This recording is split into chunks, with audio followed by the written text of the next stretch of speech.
Hello everyone, welcome to this tutorial, and I'm very happy to be with you as we discuss more about the concept of data modeling, and we'll be making much focus on DBMS. And the scope of the tutorial is the definition of modeling, data modeling, or data models, the categories of data models, explaining each category by example if we are having like 3 categories or 2 categories.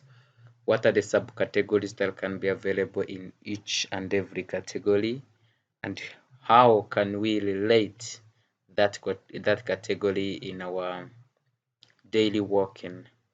So here then our main intention is relational data model. As you know, we have covered another tutorial that was talking about the data model, where we've been seeing all of these other categories. And then today's tutorial will be making much focus on relational data model.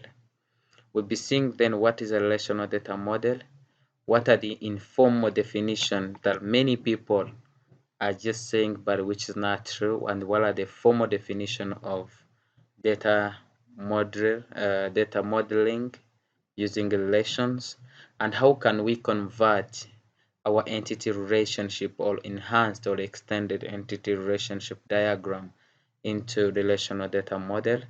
And also we'll be receiving some questions and answers regarding to that. So as we start then, we can say that data model is nothing other than a collection of concepts to describe the structure of database.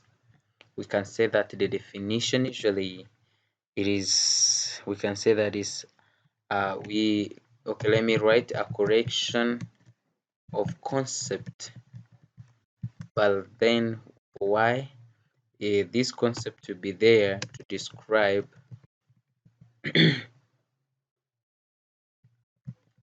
the structure of a database. So these are the concepts. How then can we describe the structure of a database? Then it is what we call data model. And here in the categories of data model, usually it depends on the authors, but here I will be talking about the 2 categories. And our 2 categories that we'll be talking about here, these are the first one.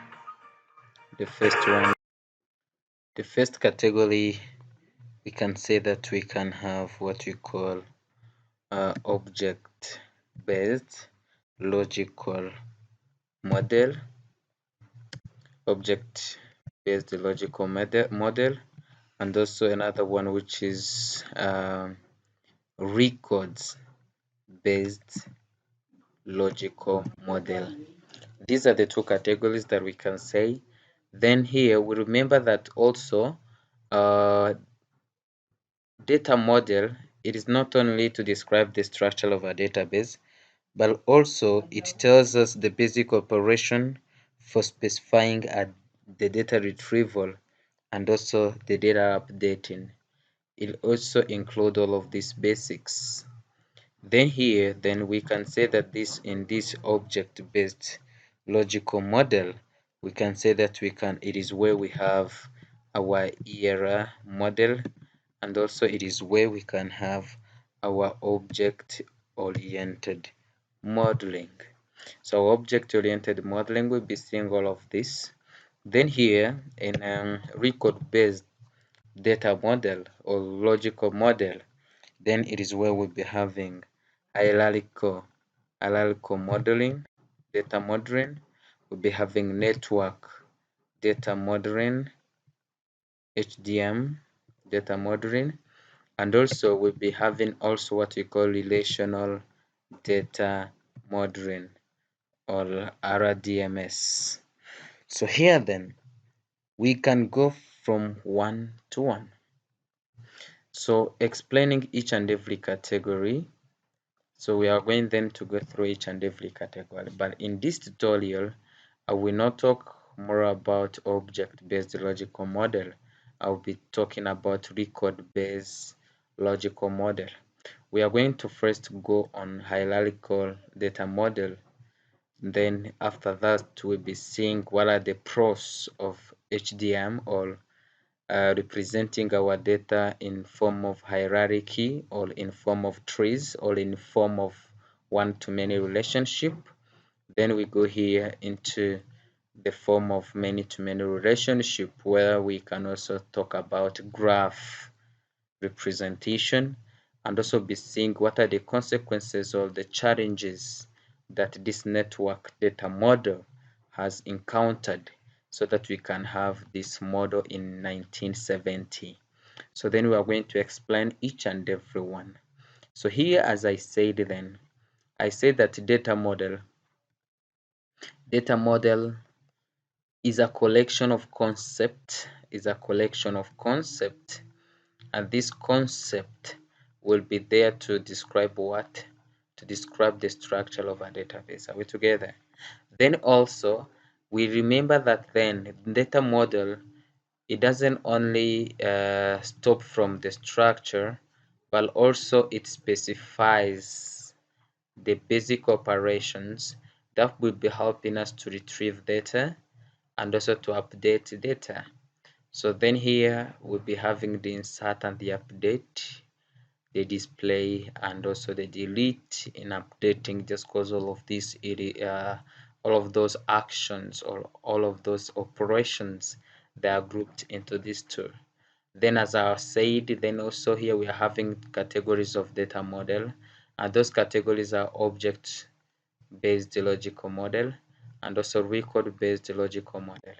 In this tutorial, as I said, I am going to be basing on these three, but also our main focus, it is this last one, which is relational data model. So when you go to hierarchical modeling, usually it represents the data in something that we can call invented tree. Let's assume the tree in a normal life. Usually we can have the representation of tree in the organization, having the board of director to the last employee, having a family grandfather to the last born. And here we can understand that we'll be having what we call like the root. And then the root will be having some children, and a child can have other children, then till it will be going there. This is a one to many relationship, because the parent will be having children. There's no way a child can also give birth to a parent. No, this is not possible. Then here in parent-child relationship, as we can understand, it is one to many, one to many, one to many relationship. There are some pros or some difficulties, some challenges, some consequences, or some disadvantages, as I can say. So the first thing is, when you want to insert or to delete it, is very difficult, just because you need to pass from the root to the number or to the node that you want to delete. And also here you can understand that it is pointer based modeling. It requires some people who are much experienced in data manipulation or in data structure. And here also, this one-to-many relationship means that then whenever you've gone down, you cannot go back. So it is a static in nature, and also will be having high degree of redundancy. Then from here, then they said, in order to solve this, let's see whether we can have another type of data modeling, and it is where network data modeling was in. There are some cons of it. Usually it, it is having less redundancy, and also it is not parent-child relationship. As you can see here, there is one that goes up and another one that goes down. One that goes up and another one that goes down. One up and another one goes to the other side. But then also we are having some other difficulties or disadvantages. Again, as you can see, the insertion and deletion is very difficult. And here also it is the same, because here it is graph representation. It is also pointer based. but also it is a rigid model and also static in nature again. So that's something that he has solved, but also others which are still pending. So this is why then they have said, okay, in 1970, as I told you by code, then he said, okay, let us have another type of modeling where we can solve all of this. So, and that one was called relational data modeling. So relational data modeling, then what do we mean by relational data modeling? We want to go into deep. What is the relational data modeling? Usually, as we have seen as the introduction from our previous tutorial, we have seen that relational data modeling or relational model concept, it is based on what? On the idea of relations. When you say relations, you understand in mathematics we can have R, then in our R we'll be having, for example, 1 up to n. So our relation then will be having the relation name and also the, as we will be seeing, the columns or the attributes of that relation. So the strength then of a relational approach to data management has came from the formal foundation provided in the theory of relation in mathematics, as I have been telling you. Then here, then there is what we are having as law or informal definition. Many people are just calling a relation as a set of rows or a relation as a set of columns, or they were saying that okay, each row represents the fact that correspond to literal entity or each row. So these are informal definition, but let us go to formal definition. So as I have told you, then a relation is defined into many ways. As I can say here, we are having this relation with this, as I can say, element of my relation. As we have seen, it is a set of elements, and these elements can relate to each other to another set. Let me say, for example, here we are having a customer. The customer will be having some elements. Then here, the customer will be a relation, and it will be defined with how many attributes? 4 attributes. And also you can say that each will be having a domain. And when you say a domain, it is, for example, here we are having one, the customer name will be, for example, this address, for example, Kigali, the phone number 0788 or something. So these are what we mean by the domain. The domain usually, those are the values for our attributes. So here then, this is my point that I wanted even just to talk to us. We are having two many notations in a relational data modeling, but then we are going to talk about the informal and formal terms. So when you say a table in relational data modeling, it is what we call a relation. The column is what we call attributes. Row is what we call tuples. Values in a column is what we call domain. Table definition, it is what we call schema definition of or schema of a relation. Populated table is what we call an extension. But here also we are having some alternatives. When we say a relation, someone also can say a table and another one can say a file. When we say a tuple, someone can say a row and another one can say what? A record. Attribute is the same as column and many people are calling it as a field. So here we are having then some definitions. Then this is an example of a relation. So here we can say that this is a relation called, let me say that this is a relation called student. This student all over us is having some columns, or what many people are calling attributes. So how many attributes does our relation has? 1, 2, 3, 4, 5, 6, and 7.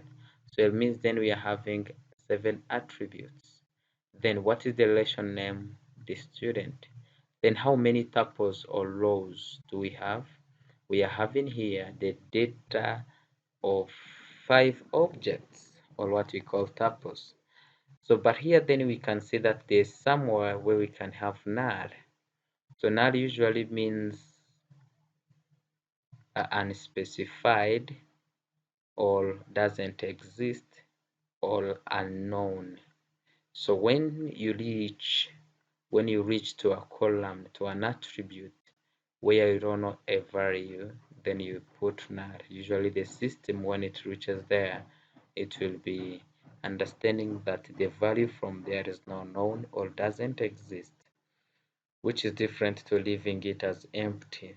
Sometimes the system will tell you, please put something. If nothing, put void or null. Then here, let us first understand those terminologies. When we understand the terminologies, then I will be showing you how to convert the any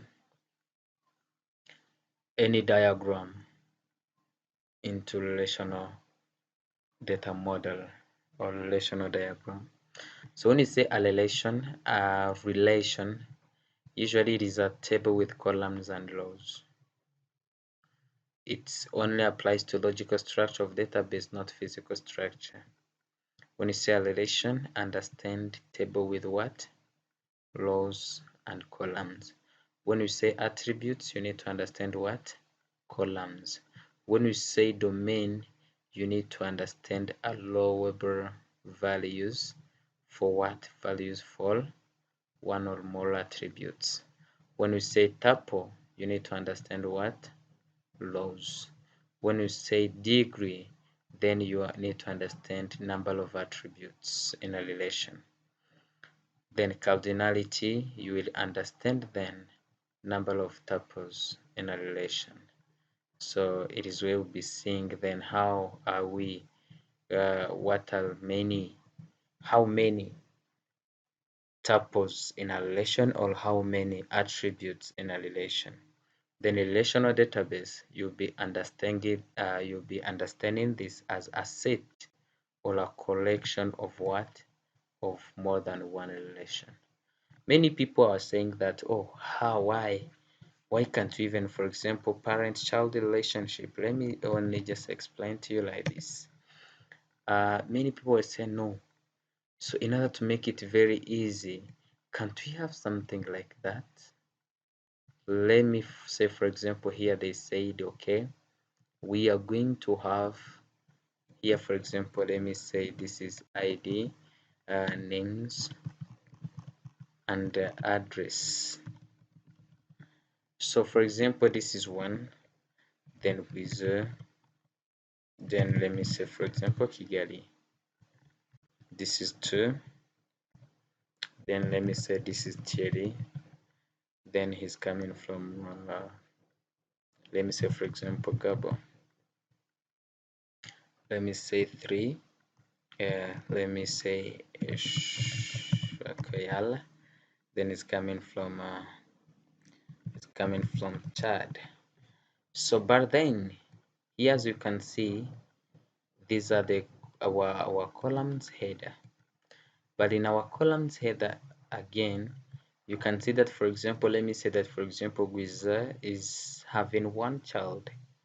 So we can say, okay, child, this is the child, and then you say, for example, Gwiza 1, then the date of birth, DOB is, for example, let me say, no, let me not do much things. Let me say he has been born today. Let me say, for example, Gwiza is having another child. So we can again be having like this one. So the same, then let me say, for example, we are having here another one, which can be Gwiza 2. Then here in Gwiza 2, we're having another one. But here then, as you can see, they are null. So assume that then Gwiza is giving like 10 children, but others are still single. Then you can understand that this table will become too long. And here then uh, we create what we call relational database. In relational database, how can we create this into relational database? I will only just say this is the relation for parent and this is the relation for children. Then here I will be taking, this is the ID which is also unique. Here we can call it unique to say that everyone has his own ID, and this unique ID will be coming here. Let me say here I also be having a unique, and here we'll be having parent ID, and here in this parent ID we can have also the child name, and together with this also we can have the date of birth. So then here we can say okay, as long as then we have this, the ID, let me say for example it is 123, but then here the parent ID, the one who only made birth is Eric, then it is this one, then this one of ours which is 1, then the first child is Gwiza 1, with which date, let me say for example I am going to copy this and then I paste it here. So the second one also it is the same, so then this is Gwiza 2, then but here on 3 there's now no one, so then here what will be only increasing is the number of tuples but not the number of columns. Then as you can see, then our table, all of these that were there will be moved. Then we can see that here we are having our parents and we are having here our child. So this is becoming relational what? Relational database. We'll be seeing much more how can we then convert this into relational database. So here then we have been talking about something which is identification. How do you know the parent of a particular child? Usually in the table of child you need to have something that we call foreign key. So this is what we call foreign key, and this is what we call unique or primary key. So here then the foreign key will be telling us one. Who is one? One is Gwiza. For example, let me say that Thierry also is having, let me say that Eshwakoyal is having a child. Then we can say that, okay, this parent 3 has made born to a new child, who is called, for example, Kebdel, and Kebdel has been born at this date. Oh, so we say that, okay, this, when we go to Kebdel, then when we want to access to the parent of Kebdel, we can say, okay, who is the parent is 3. Then who is 3? It is Eshwa Koyal. Then you can see that it is very easy to keep track to our relations in our relational database. So then here we can say, this is another example we can have here, the branch. But each and every branch will be having some employees or staff working to that branch. Then we can say, okay, we are having here the branch table and also the staff table. But then here we'll be having what we call branch number, which will be a foreign key from branch table, and it will be showing us where is this person working from. When you are going then to take a foreign key, the foreign key will be the primary key from the parent table. And where is the parent table? It is usually this one. We'll be seeing much more in general how do we convert our ERD into relational modeling, and how then do we select the parent table and the child table. We'll be seeing much more in this. Then here, then this figure, the figure which is this one, is representing then the domains. Usually the domains for some attributes of the branch and staff relation. So here we'll be having then the attributes The attribute is branch number, street, city, postcode. Are we together? And sex, DOB, salaries. Then here we'll be having then here what is then the domain name? It is branch numbers, street names, city names, postcode, sex, date of birth, and salaries. What is then the meaning of those domains? Then here you can have the domain definition. In domain definition, we can say then, okay, my data will be, for example, character, will be integer, will be double, but then also will be having some validating keys. For example, if you want to hold national ID, NID of Rwandans, so know that there are a number of digits it can't exceed. And then if gender was male, this is where it should be specified. The DOB is where there is also where it should be specified in our NID. That means then we need them to see what are the validation patterns there should be there. We can say it should not be unique. No, sorry, it can be unique or it is not unique. So then here we also need to describe those constraints. Then here we can say that then the characteristics of a relation. The characteristics of a relation, then the ordering of tuples in ARA doesn't matter usually, or it is not considered. So even if then it can also be seen in a tabular format, but the ordering of, for example, the tuples or the attributes doesn't matter. So here we can have the name or the SSN, it comes first or another one comes after. But then here we need to say that then the values in a tuple should be are considered to be atomic. Then here, if then you have something else, then you can something else which is not known or not wanted to say, then you can put what? You can put null. So usually null will be helping you to represent the data which are not known. Then here, when you say relational database schema, it will be a set of what? Set of relations. I've told you that the set of relational schema, and each one will be having distinct name. And when you say relation schema, it is a named relation divided by a set of attributes and domain name pairs. I think then here we understand. Relational schema, it is a set of what? It is a relation with a set of attributes, and the relational database schema, it is a set of relational schema. So it means then when we are having a many relational schema, it becomes a relational database schema.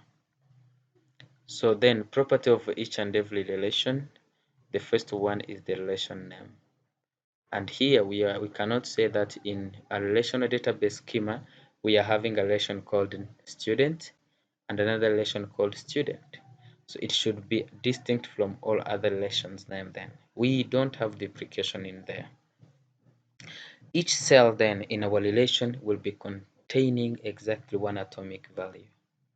In the algorithm, you have said that we are having data types which are primitive. Primitive data types, those are the integer characters, and it means then they can only hold one value at a time.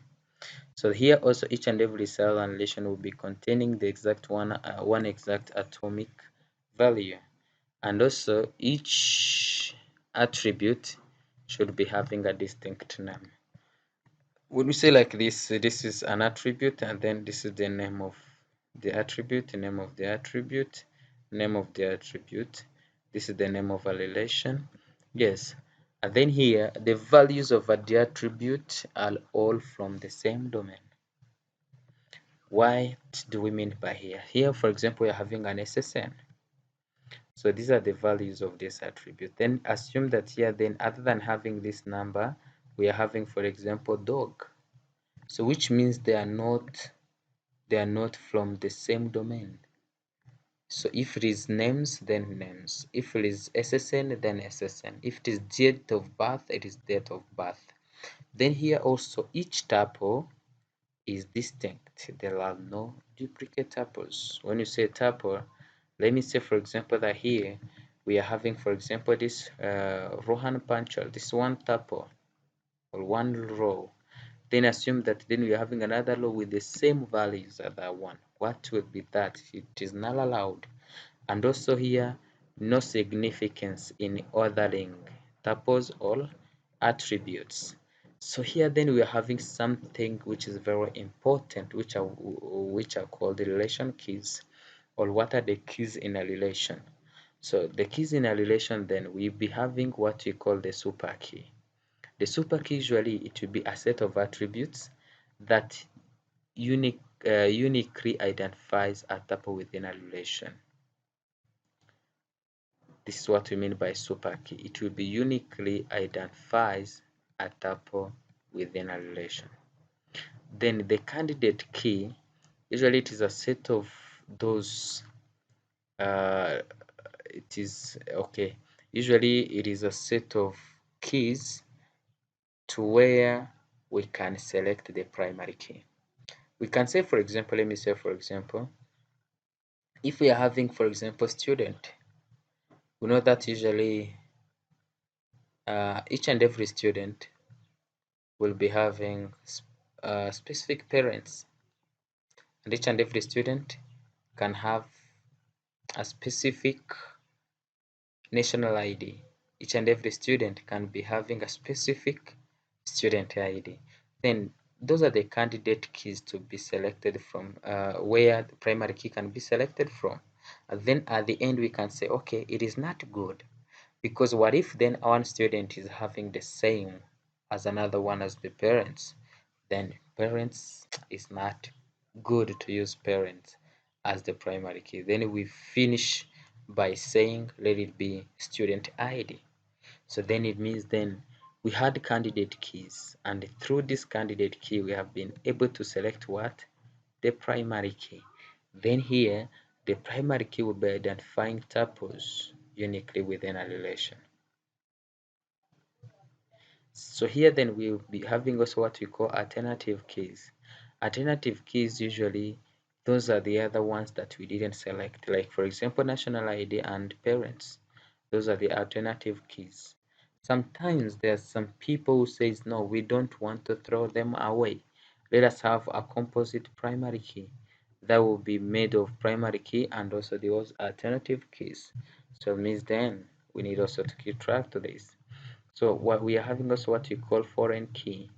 Foreign key, usually it is an attribute or a set of attributes that matches the candidate key of a relation, of some relations.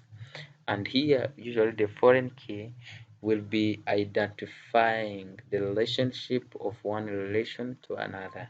For example, we have a parent and a child. We need to know who is the parent of that child. Then in the parent relation, we'll be having, as here we were saying here, we want to know who is the parent of Kebdel. So we'll be saying, okay, then we need to have the parent column as the foreign key from parent table. So then here, when we're talking about keys, then also we need to talk about the constraints or integrity constraints of a relation. So when you say integrity constraints, usually it will be a condition that is specified on a database schema. Usually to be restricting the data that can be stored as non-legal instance of database. So here we'll be having too many integrity constraints. Then we can have domain constraints, key constraints, constraint on our values, integrity constraint on entities, integrity constraint on references, and also some other general constraints. So I'm going to explain each and every constraint in here. Then let me say that, for example, then the domain constraint will be specifying that within each tuple, the value of each attribute A must be atomic value from a domain A. So usually here then we say, as I have been telling you, there's no mean to have one student repeated in one relation. So it is the domain constraint, then will be telling you that every domain is associated to a data type. The key constraint, then we can have uh, a student relation, let me say, for example, and the constraint that no two students have the same student ID. This is the key constraint. We can say then, okay, no one. So a particular attribute, let me say, for example, student ID should be unique, meaning that if it is unique, no one can have the same as another one's ID. So here then we can have what we call null value constraints. Usually it will be representing the value for an attribute that is currently unknown, and here usually to be dealing with incomplete or exceptional data, and also it will be representing the absence of the value, and also it specifies where null value are or not permitted. When you say null value constraint, here we'll be going to entity integrity constraints. We can say that, okay, no attribute of a primary key can be null.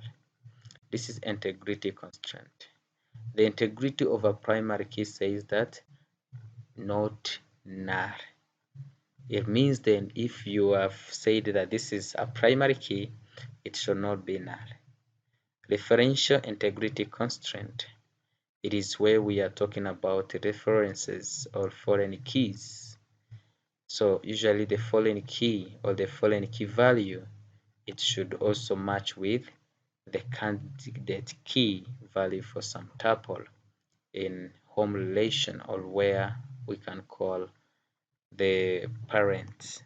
So here we'll be having also what we call general constraints.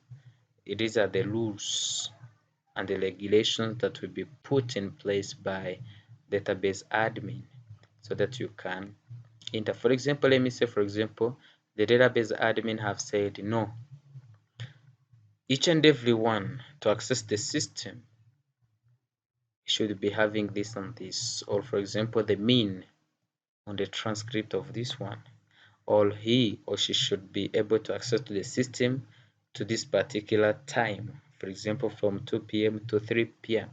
So this is what we call general constraints. So then among the above constraints, then we can say then the three are considered to be main. The first one is the key constraint, integrity constraint, and also referential constraint. We remember that the key constraint is where we have seen then we can create primary keys. Entity integrity constraint is where we have said that then, like when you say primary key should not be null, and the referential constraint, the references of foreign keys. So then here the key constraint, we can say that here we can have the super key,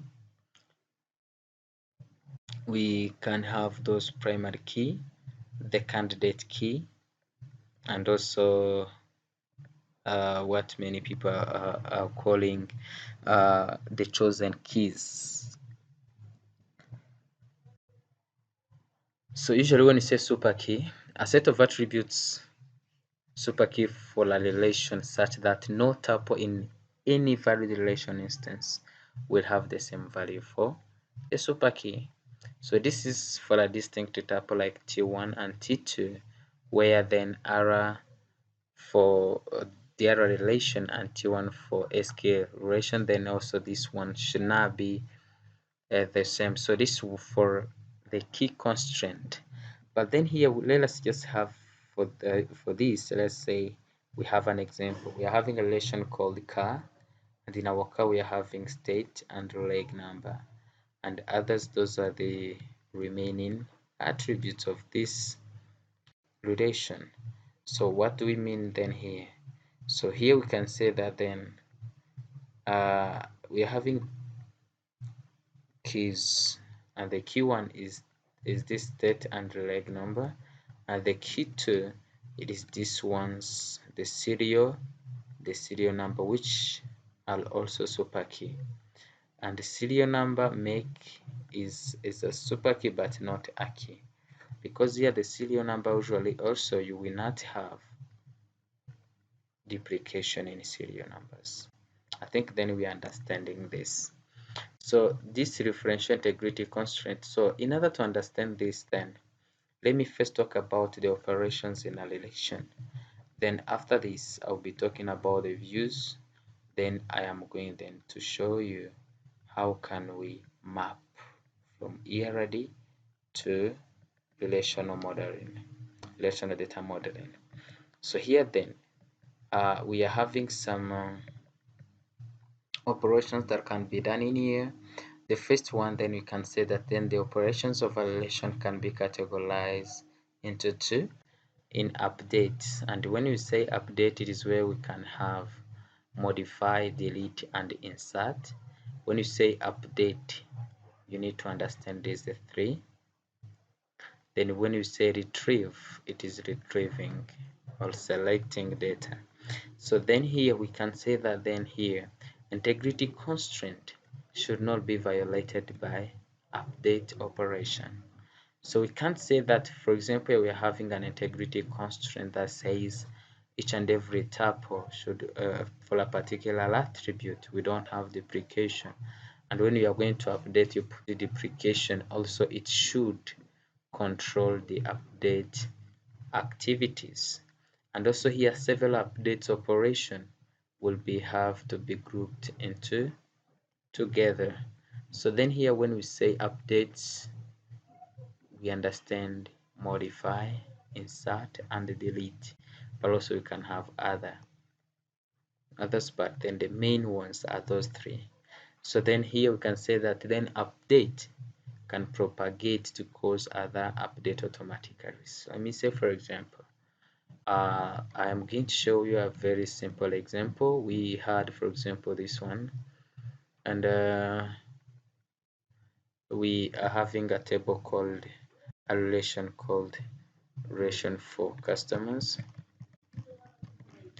and here we are having another relation for example, product. Then here we are having another relation for orders. So let me say, for example, that we are going then to take the customer usually will be buying some product, and the order will be pressed by a customer, and the order will be made of products. So assume then here we are updating the one who have ordered the product. So it means immediately in product table, because it is where we are taking some people who have taken or bought some products, the, the customer have taken this product will also be changed automatically because we've changed in order, because the order will be like the summary between customer and product.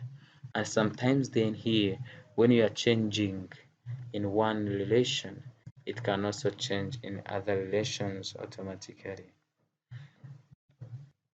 So sometimes then when you are updating, some violation of the integrity can be seen, and then here there are some actions that can be taken by the system itself. The first one, the cancellation of the operation. The second one, it will perform, but it will tell the user that the violation is there.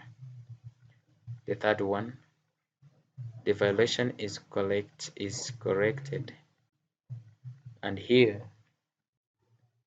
and the trigger additional updates is done, the triggering of additional updates, but also the violation is corrected. And then we can say that, for example, we want to cascade the deletion or the updation, and whenever then we do something here, then it will be done automatically to elsewhere. So then here we will be, this is the one cascade, and then here we'll be having also what we call the execute. It will be executing a user specified error correction routine. So usually then here, it is good that then we have practical things. Remember, when you say a relation, sometimes our relation can be big. But then here we can say that then we can we may need to merge like 3 or 4 tables according to the report that has been asked to us. You can create a view for that. Then you can say, okay, what is the difference between a view and a base relation? Usually the base relation, it will be a named relation corresponding to an entity in the conceptual schema. It is an entity in conceptual schema. Remember that the previous tutorial was talking about conceptual schemas. And here the tuples are physically stored in database. But then the view, it is a dynamic result for one or more relational operations operating on a base of relation to produce another relation. We can say that, for example, we are having one base relation. It can even 1 or 2 or 3 or 4, 5, 6, 7, but then we want some specific attributes. Then we can create a view for that. Usually the view will be a virtual relation. Virtual relation, why? Because it is not created as tables are created. And also, it doesn't mean that it should exist, but then they are produced upon what? Upon user what? Upon user requests. Then here, the content of the view are defined as query on one or more base relations. So usually then what should be coming as the content of this? Let me say, for example, here we can create a view, and then let me set for example, here there's a view that is going to be, for example, the child ID.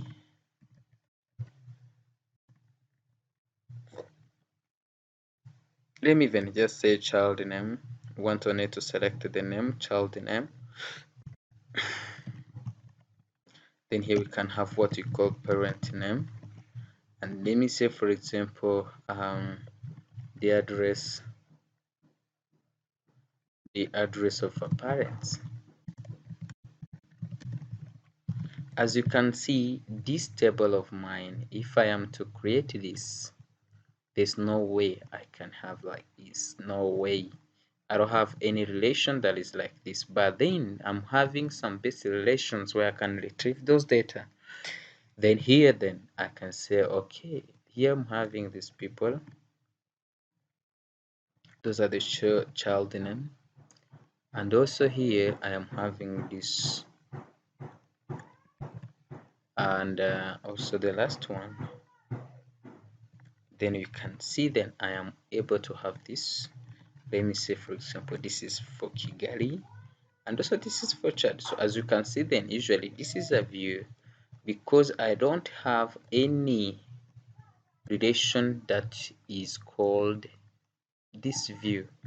So for example, let me call this view customized data.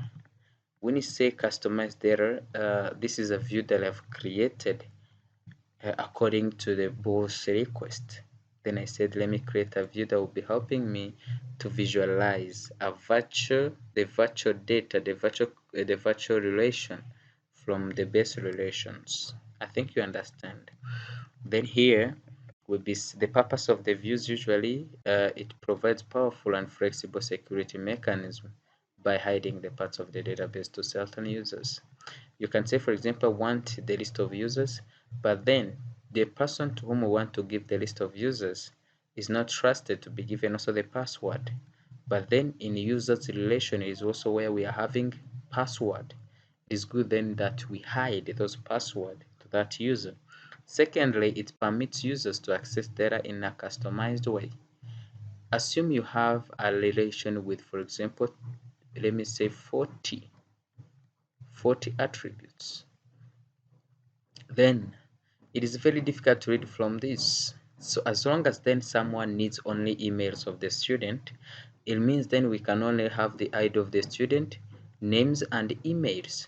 Even if then student table is having 40 attributes, and also it is simply complex operation on base relation can simplify complex operation on base relation like update operation, Then view practical part will be clarified in this chapter. Usually we'll be seeing how can we create the views. So then here we can say, okay, how can we map EER or EEER, ER or entity relationship and extended entity relationship diagram into relational mapping? We are going to say that we are having these steps. I am going to explain all of these steps one by one using examples. And after this, then we'll be seeing then how easy it is. But then, as we can say, for you to have a good relational mapping, you need to have a good entity relationship diagram. If not, you understand then it will be causing some problems in relational mapping. So the first thing is to map regular entities. Let me say, for example, here, what are the regular entities do we have here? In this diagram, it is for us then to say these are the regular entities. Secondly, map weak entities. What are the weak entities that we are having here? Let me say, for example, here the regular entities that we do have here. This is a regular entity, or what we call strong entity, and then here we are having what we call a weak entity. The second one is to map a weak entity types. Third one is to map binary one-to-one relationship. Next, let me first list the steps. Next is one-to-many relationship, many-to-many relationship, multi-valued attributes, and null relationships. But here then we can see this is ER to relational mapping, then EER to relations. We'll be seeing it is like a continuation because EER is the continuation of ER, but by including some groupings or subgroup or subclasses and something like that. Then here we need to map the specialization or generalization and also map the unions and categories. So assume then here we had an year diagram or entity relationship conceptual schema diagram. Then we want to map it into a relational diagram. So this is an example then of what we are going to do. So here, as you can see, we have like 9 steps. Then the first step, then let me just open like a notepad that will be helping me to do so. Assume this is my notepad, and in my notepad then I'm going to create my relational database design or diagram from this ERD. So the first step we have said that then we need to map regular entities. Then in mapping these regular entities, then what are the regular entities? Employees, departments, and what? And project. So then here I will say then employee should be mapped. Second one is what? Is department should be mapped. And the third one is what? Is project. Then in here I need to include, like here on my employee, as you can see, I am having some columns. So let me say, for example, the first one that I'm having is my SSN. So in my SSN, then the SSN is the primary key. I need to underline. It should be underlined. Then here after SSN, I am having bdate. After bdate, I am having the name. But as you can see, the name is a composite attribute. When you're having composite attribute, each concrete attribute will be becoming an attribute of the other entity of another of that relation. So it means then here I'll be having my F name, I have in my middle name, and also my last name. So thirdly, I will be having what I call address. and here we'll be having my salary, and lastly it will be the sex. So as you can see then here, I am having this the first relation. The second relation, it is my department. When it is a department, then here the department, I need to include the first one, which is the name and the number. Name and number. So I am not sure, let me just, I'm sorry, let me use Word.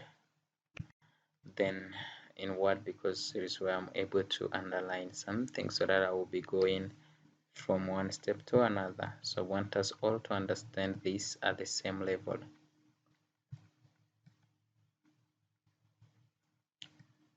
Okay then, as I've been telling you, the first things that I did is this one. But then here I need to underline by Control U, but also is, let me say, ignore all so that we can see it.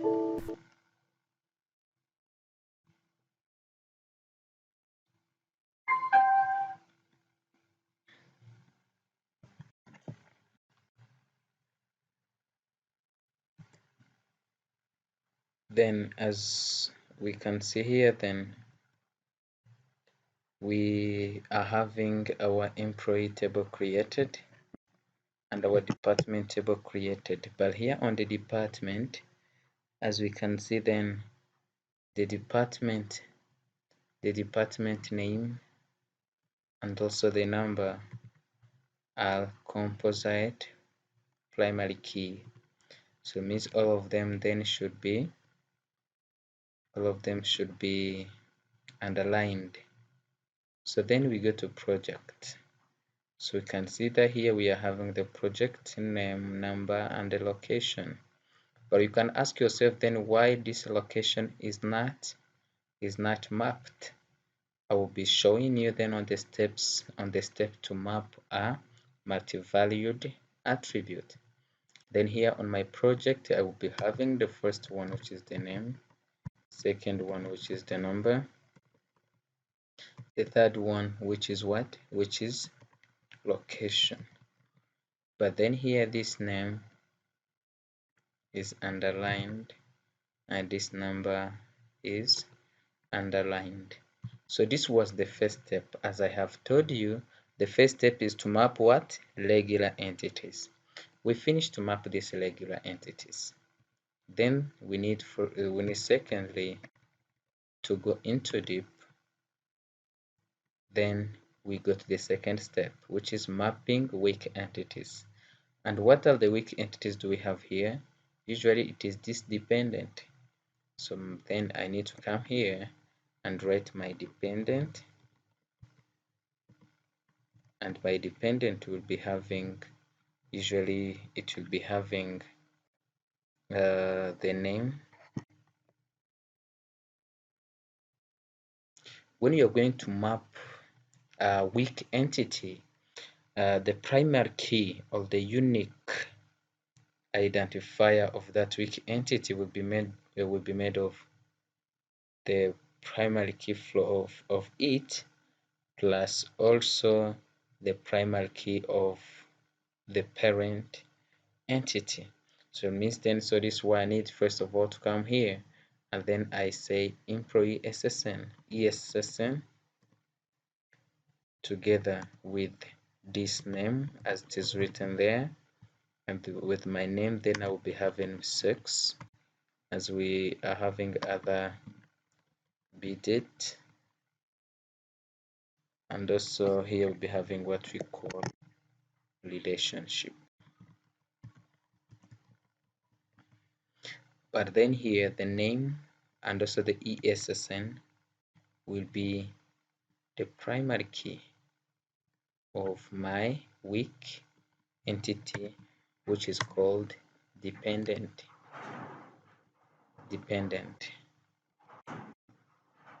So I have finished the third step. I need to go to the fourth step. So let me even map the first step. This is for the second step. Then I need to go to the third step. Then my third step, what is the third step? Usually the third step will be mapping the one-to-one relationship. Mapping my one-to-one relationship. As we can see here, we are having here a one-to-one, which is managers. So as long as here we can see that we are having a relationship called managers, then here we'll be having in our employee, where we had the first name, the middle name, the last name, the SSN, the B date, and the sex and the salary. And here we'll be having in the department, as we remember, we had the names, the department name and the department number.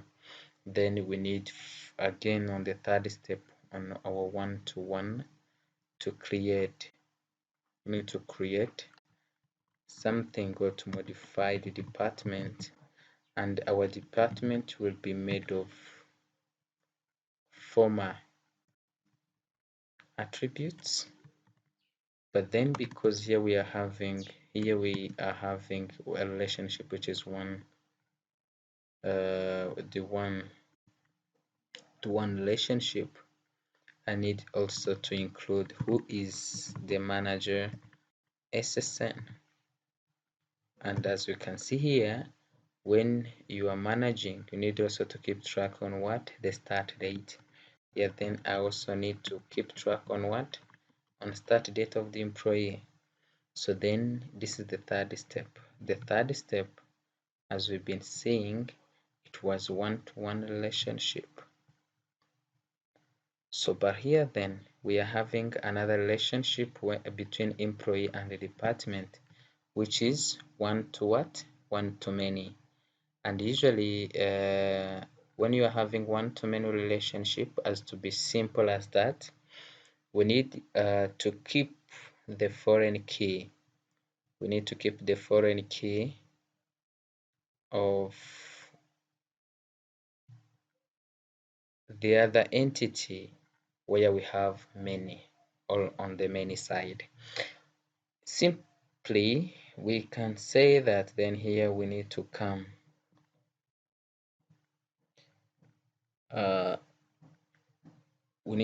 here.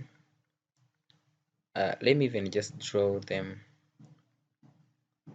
Let me draw them. This is the fourth step. As you remember,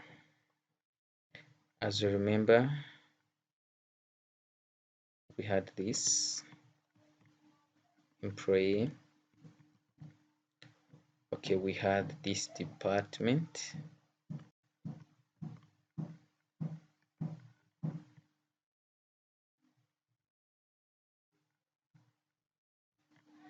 In here, we are having a relationship of works for, and it is where we are having our one to many. And elsewhere where we are having this one to many, it is this one. This and this should be mapped, and this should be mapped. Yes.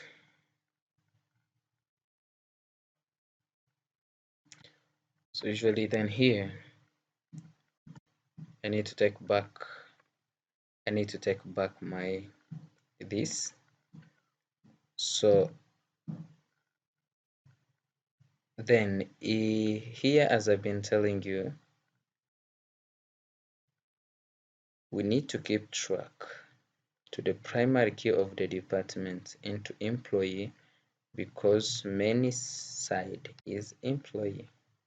If many side was here, then I need to keep employee SSN into department, because the many side will be on this side. So then here it means then in my employee I need to have what I can call deputy number. Are we together? Well, also here, as we can say,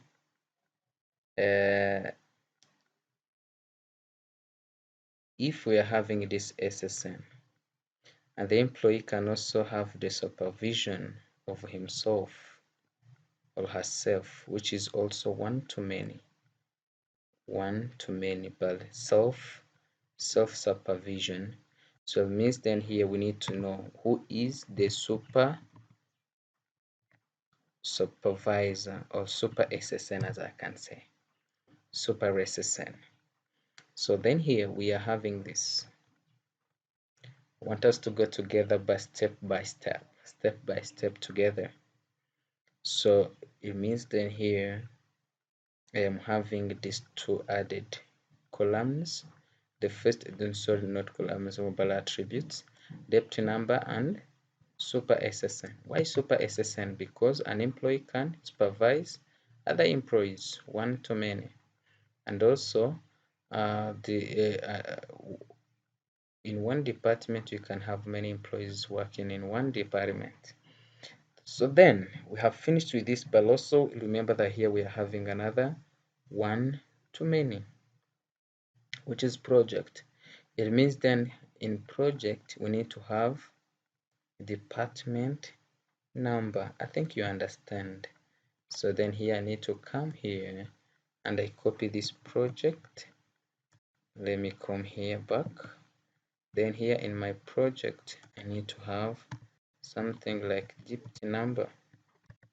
Why? Because my many side usually is there, but then here we can say I will give you the theory why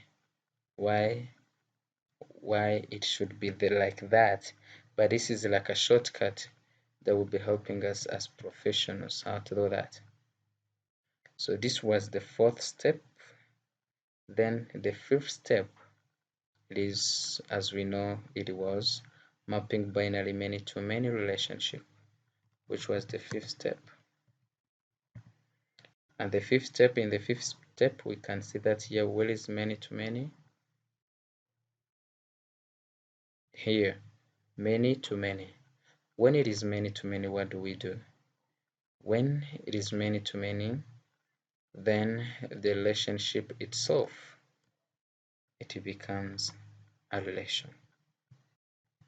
So then it means here that then we need to have another relation, which is works on this relation, and this new entity or new relation will be having the primary key for both extreme right and left entities, and plus its specific attributes. So it means then here we'll be having ESSN, and here also we'll be having the project the project number, and I can say P number, but also then here we can have the specific attribute, which is ours. But then all of these two, like this one, should be primary key, and also this one, sorry, should also be what? Primary key. So it means then here we are having what we can call composite what? Composite attribute. It is a primary key which is composed by two. So then here we go to the sixth step. The sixth step, usually we have said that then the sixth step is what? The sixth step is for multi-valued. When we say multi-valued, we need to say here what are the multi-valued attributes that we do have here. It is this location. Then this location, usually it should be an entity by itself, and it will be having the primary keys of the original entity plus any additional key. So it means then let me call it department location, let me call it depth location, and in my depth location what should I have? I will be having the initial department name and what? And number. then here I need to come here, then I paste this thing inside. Okay, detail location is there. The 6 steps, the step number 6 is already there. And as we remember, step number 7, it will be mapping ternary relationship or ternary relationship. And as we know, then here in ternary relationship types, we can say that those are non-binary relationship. And here usually we don't have any ternary relationship or non-binary relationship, but then I will be showing you then how can we do it. But then it means then till this 6th step, I want them to show you can see the steps that we have followed in order to do this. These are the steps that we followed in order to do this. Then let's go through one. So as you can see then here, the first mapping was to map what? Irregular entities, and we had this three relations. Weak entity 1. This one was 1-to-1 relationship. Then here 1-to-many relationship, many-to-many relationship, multi-valued. So at the end then we'll be having employee like this, department like this, department location like this, project like this, work zone like this, and dependent. It is good that then you then show where is it coming from to be a foreign key to the other table. So then this is from era, then now it is becoming what? Relational database schema. So it means then, as we have seen, the first step was regular entities. Second step, third step, fourth, fifth, then sixth, when we've been mapping multi-valued attributes. Then here, after this, then let's go to ternary or null relationship. For example, here we are having one entity, another entity, and also here the supplier. So usually we are having a relationship called supply. So usually this is a relationship between how many entities? 3. So usually then null relationship is a relationship where we can have more than 2 entities. Then how do we map them then? As we can see then this one, the supplier will be this usually here we can have the supplier as an entity, we can have the project as an entity, we can have the part as an entity, but also supplies becomes an entity. But then what will be the columns for supply? For others there is no problem, but then for supply will be having the primary key from all the 3 entities plus its specific attribute if it is any. Then this is it on mapping null relationship. When you want to map this null relationship, you need to have all the entities as specific relations. Then also the relationship will be what? Will be also a relation, and it will be having the primary key from all concrete entities plus what? Plus its specific attributes. Thank you so much. Thank you for watching this tutorial. Then we are coming to the time of questions. Usually I will be doing another tutorial where I will be discussing with you what are the possible questions that can happen, that we can have in here, and then we try also to give the answers for this. Thank you so much. Thank you for watching these tutorials, and not only this but also for the previous. And I recommend you, before watching this one, please watch the other one of extended or enhanced entity relationship modeling. Thank you once again. Be